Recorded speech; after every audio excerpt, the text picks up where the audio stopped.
Hi, Joe Murphy here. We're going to talk to you about leadership and asking questions of your employees. So get ready. You're going to need a notebook and pen for this. I'm not going to make this a long one, or at least I don't think I am. You know, one of the critical things that I've been talking about over the past day or two in my classes that I've been involved in is that you want to walk with your employees.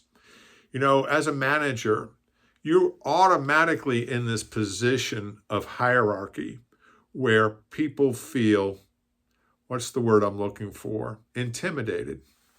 Thank you.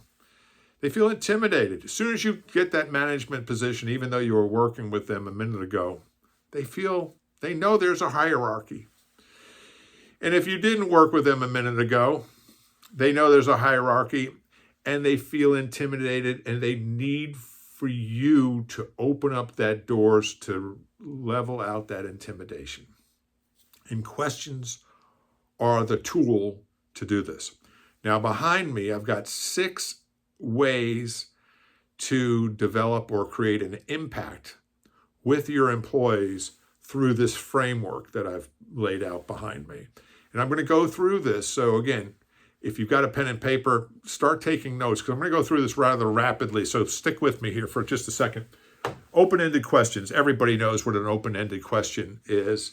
And using an open-ended question has a design to prompt a response. Just remember that. So many times we have an open-ended question and we don't necessarily want the response, but that's what an open-ended question is about. And it's fostering a dialogue. A dialogue means you're getting the other person to talk at least 70% of the time. If you're doing the talking, you're not learning anything, and the person is going to feel intimidated. So the open-ended questions need to be truly open-ended so that you can get your employees to think critically.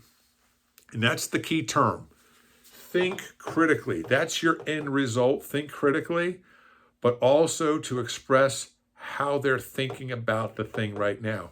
And without judgment, you're taking in this information for a couple of other points. One, how much training do they need? Are they thinking as broadly as I am? Do they have the same breadth and scope? And the answer is going to be no. They just can't have that same breadth and scope that you have because you see many things.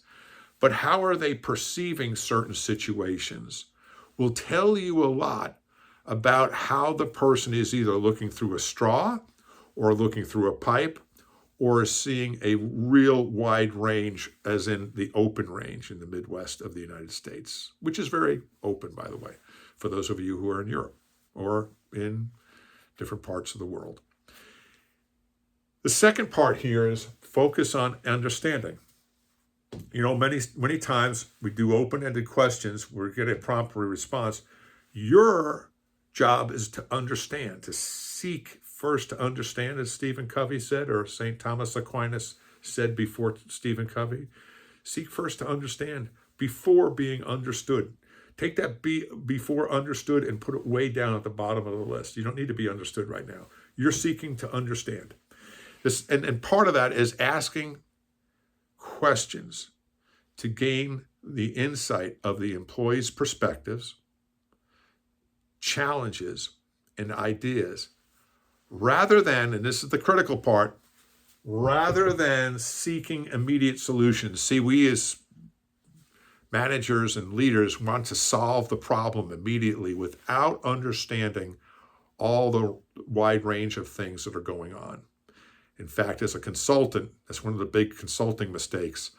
If you don't hear the client, well, the problems they're facing, and you rush to a solution, you're not going to be have a very good solution.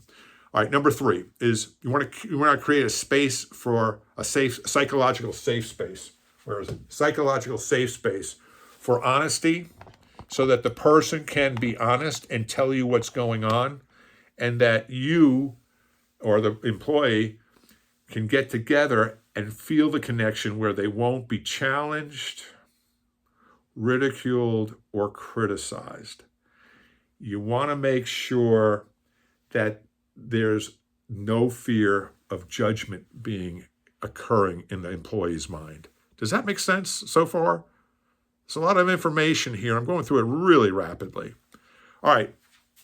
The fourth one here, and this is critical, is making sure you use questions to empower the employee. One of your primary goals through this questioning process is you want to make the employee feel like they're empowered to go execute, that they can solve the problem on their own, that if you ask enough good questions, it will unravel all the things that are going on in the person's mind, and you'll be able to guide them to solving their own problem. The reason why you want to do this is obviously you want to solve the problem, but you want to multiply yourself. And if you can help that person see where you're thinking and you understand where their thinking is, you can help that person be empowered the next time. And they'll bring, instead of, I got this problem, they'll bring to you, I got this problem, but I got three solutions. And that's what you want to start encouraging. Come back to me with 3 solutions. And let's go through how you figured out that these are the 3 solutions, and then we'll figure out which one's the best. All right, number 5, be intentional with follow-up questions. Be intentional with your follow-up questions. You know, one of the critical things that I'm going to explain through these is you should have what I call backup hip pocket questions. I mentioned that are back pocket questions in your mind all the time, and ask the same questions repeatedly. This is the same thing with follow-up questions. Your ability to dive deeper into the responses of the employee requires some intentional and thoughtful follow-up questions to clarify and explore the issues and challenges at a deeper level. And then last is you want to balance curiosity and direction. What do I mean by balance curiosity and direction? You don't want to direct the person 80% of the time as to where they're going through your questions. And we have a propensity to do that. We'll start directing the person as to where they should go. Try to balance it out with curiosity. But then if you're too curious, you got to balance it out with more directional type questions.